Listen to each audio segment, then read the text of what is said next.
Have you ever wondered why we see dragons everywhere? From ancient myths to modern movies, these magnificent creatures have captured our imaginations for thousands of years. But where did they come from? Today, we're going on an epic journey to uncover the secret history of dragons. Let's travel back in time, way back, to ancient Mesopotamia, over 4,000 years ago. Here we meet Tiamat, a monstrous serpentine goddess from the Babylonian creation myth, the Enuma. She wasn't exactly the fire-breathing dragon we know today, but as a symbol of primordial chaos, often depicted as a sea serpent. She laid the groundwork for the powerful, awe-inspiring beasts to come. Tiamat Was a force of nature, a world-shaping entity whose story was etched into clay tablets, one of the earliest ancestors in the dragon's family tree. Meanwhile, in ancient Egypt, a similar figure was slithering through the underworld. His name was Apep, the embodiment of darkness and chaos. Every single night, This colossal serpent would try to swallow the sun god Ra as solar barge as it journeyed through the night sky. the daily battle between Ra and Apep represented the eternal struggle between order and chaos, light and darkness. While not a winged, fire-breathing dragon, Apep's immense power and malevolent nature certainly added another layer to the developing dragon mythos. Now, let's head over to Greece, where dragons, Or drakens, as they were called, were less about cosmic battles and more about guarding treasure. The word Rakan actually means to watch, and that's exactly what they did. Think of the sleepless dragon Ladon who coiled around the tree of the golden apples in the garden of the Hesperides. Heracles himself had to defeat it to complete one of his 12 labors. Then there is the Chalkean dragon that guarded the legendary Golden Fleece until Jason and the Argonauts came along. These Greek dragons were monstrous serpents, often venomous and molten, serving as the ultimate guardians of the ancient world's most coveted treasures. They were the original security system, a terrifying test for any hero bold enough to challenge them. As the Roman Empire rose, it absorbed many Greek myths, and the dragon came along for the ride.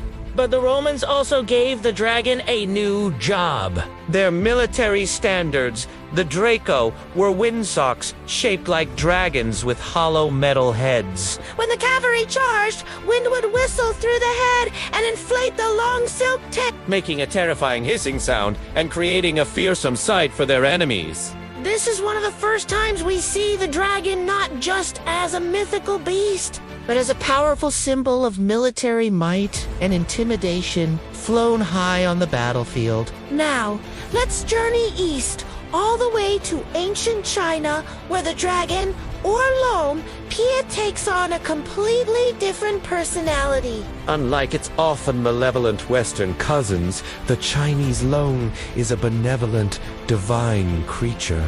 It's a symbol of power, luck, and prosperity. The Long is a magnificent composite beast, often described as having the head of a camel, the horns of a deer, the eyes of a rabbit, the ears of a cow, the neck of a snake, the belly of a clam, the scales of a carp, the claws of an eagle, and the paws of a tiger. They don't breathe fire. Instead, they control water, the rain, typhoons, rivers, and seas. They were seen as wise, divine beings. And the Emperor of China was even known as the Son of Heaven, the true dragon. Linking the creature directly to imperial power and divine right. This positive portrayal shows just how differently a single concept can evolve across cultures. The rise of Christianity in Europe brought about a dramatic rebranding for the dragon.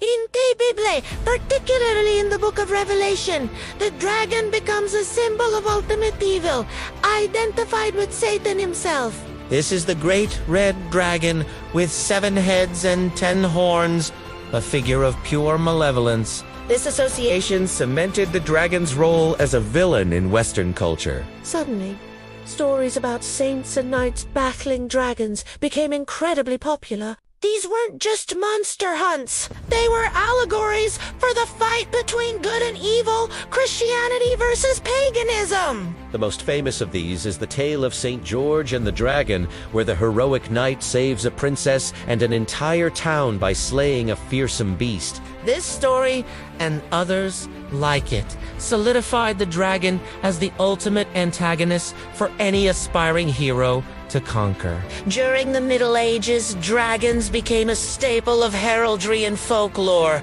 They were emblazoned on shields, banners, and coats of arms, representing strength, courage, and protection. Think of the red dragon on the flag of Wales, the wide drake gawk, a powerful national symbol of fierceness and pride. At the same time, bestiaries, or illustrated books of beasts, described dragons in fantastic detail. These texts, a mix of natural history and moral allegory, claimed dragons had venomous breath, Deadly blood, and a weak spot in their underbelly. Travelers' tales, likely inspired by encounters with crocodiles or large snakes, fueled the belief that these creatures were real, living in the world's unexplored corners. But as the age of exploration dawned and science began to flourish during the Renaissance, the world started to feel a little smaller. Explorers mapped the globe, and they weren't finding any dragon lairs. The discovery of dinosaur fossils in the 19th century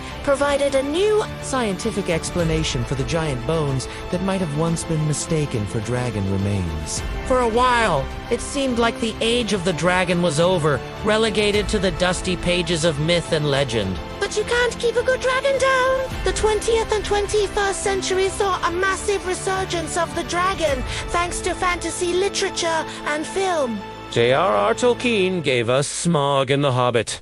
A classic, greedy, Fire-breathing dragon guarding a mountain of gold, a perfect blend of the European treasure hoarder and the medieval menace. Then, authors like Ursula K. Le Guin, in her Earthseer series, and Anne McCaffrey in Dragon Riders of Pern, began to reimagine dragons not as monsters, but as intelligent, complex characters, sometimes even partners and friends to humans. This shift was monumental. And that brings us to today. From the majestic dragons in Game of Thrones to the lovable Toothless in How to Train Your Dragon, these creatures are more popular than ever. They can be terrifying forces of nature, wise companions, symbols of evil, or loyal friends. They reflect our greatest fears and our highest aspirations. The history of the dragon is really a history of humanity itself. Our